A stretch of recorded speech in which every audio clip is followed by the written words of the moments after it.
उत्तर प्रदेश के शिक्षा मित्रों की जो स्थिति है वो बद से बदतर होती हुई चली जा रही है, लेकिन फिर भी सरकार के ऊपर इसका कोई भी असर नहीं पड़ रहा है और ये बात काफी ज्यादा निंदनीय तरीके से भी देखी जा रही है। उत्तर प्रदेश के शिक्षा मित्रों का साफ तौर पे यही कहना है कि हम इतना संघर्ष कर रहे हैं लेकिन सरकार हमारी सुध नहीं ले रही। आखिर हमारी गलती क्या है? क्योंकि हम तो पठन पाठन का कार्य पूरी तरीके से कराते हैं, वहीं दूसरी तरफ सरकार की जितनी भी योजनाएं होती है उनको भी लागू करवाने में बढ़ चढ़कर हिस्सा लेते हैं। तो आखिर सरकार हमारी जब बारी आती है तो कोई कदम क्यों नहीं उठाती? और ये सवाल सिर्फ शिक्षा मित्रों के नहीं बल्कि अब समाज में तमाम लोगों के भी हो गए कि आखिर शिक्षा मित्रों की समस्याओं का हल क्यों नहीं हो रहा है। आखिर क्यों शिक्षा मित्रों को उनका हक और अधिकार नहीं दिया जा रहा है। आखिर क्यों शिक्षा मित्रों को इतने अल्प मानदेय में काम करवाया जा रहा है और आखिर क्यों इन शिक्षा मित्रों को समायोजित नहीं किया जा रहा है। जी हाँ, आपने बिल्कुल ठीक सुना, क्योंकि उत्तर प्रदेश के शिक्षा मित्र लंबे समय से संघर्ष करें। जब इनका समायोजन रद्द हुआ तो शिक्षा मित्रों के बीच में काफी ज्यादा नाराजगी और निराशा देखने को मिली, लेकिन इन शिक्षा मित्रों ने सोचा कि शासन प्रशासन की पैरवी कर और इस तरह से पूरे मनोयोग से काम कर हम जरूर अपने जीवन में कुछ अच्छा कर पाएंगे। लेकिन फिर भी सरकार ने 10,000 रुपए के मानदेय से ज्यादा 1 रुपया भी नहीं बढ़ाया, जिस वजह से इनके बीच में नाराजगी देखने को मिली और वक्त के साथ इनका ये कहना हुआ कि इस 10,000 में अब इनका जीवन यापन नहीं हो रहा है, क्योंकि अब बच्चे बड़े हो चुके हैं, उनके शादी करने का वक्त आ चुका है। वहीं अब माँ बाप बूढ़े हो चुके हैं, उनकी दवाई का भी अब हमें पैसा चाहिए होता है और इस बीच में 10,000 के मानदेय में हमारा जीवन यापन करना काफी ज्यादा मुश्किल हो रहा है। सरकार ने लगातार इनसे ये बात कही कि आपके मानदेय में जरूर वृद्धि की जाएगी और दूसरी तरफ ये भी कहती रही सरकार की वक्त आने पर सभी समस्याओं का हल किया जाएगा, लेकिन वक्त बीत रहा है और शिक्षा मित्रों की समस्याओं का हल नहीं हो रहा है। और इसी बीच 2017 से लेकर 2025 तक न जाने कितने शिक्षा मित्रों ने संघर्ष करते करते अपना दम तोड़ दिया, लेकिन फिर भी सरकार ने कोई कदम नहीं उठाया। सरकार सिर्फ और सिर्फ आश्वासनों का खेल खेलती रही। एक बार फिर से देखने को मिल रहा है जहाँ मुलाकातों का दौर तेज हुआ है और इसी बीच में ये भी देखने को मिला कि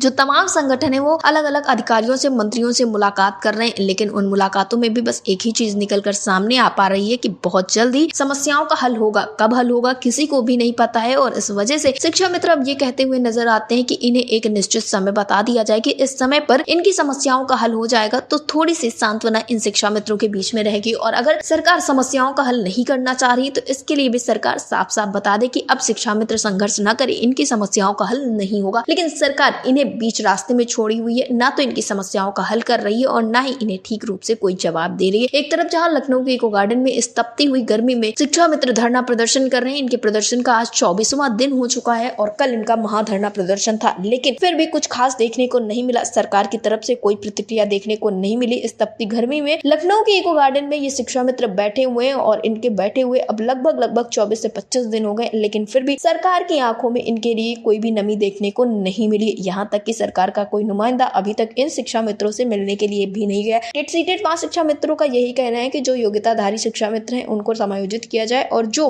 टेट सीटेट पास शिक्षा मित्र नहीं है उनके लिए भी सरकार कोई बड़ा कदम उठाए। कम से कम इन्हें एक ठीक मानदेय दिया जाए जिससे कि इनका जीवन यापन हो सके, लेकिन सरकार न जाने क्यों कोई कदम नहीं उठा रही और न जाने क्यों सरकार शिक्षा मित्रों के मानदेय को लेकर या इनसे जुड़ी हुई कोई बात निकल कर आती है तो कतराती हुई नजर आती है। फिलहाल आपको क्या लगता है, क्या इन शिक्षा मित्रों का ये जो संघर्ष है वो रंग लाएगा? हमें कमेंट बॉक्स में जरूर बताएं। और अगर सरकार कुछ अच्छा नहीं करती है तो 2027 का चुनाव भी सरकार के ऊपर काफी ज्यादा भारी पड़ने वाला है। डेस्क रिपोर्ट, अटल टीवी।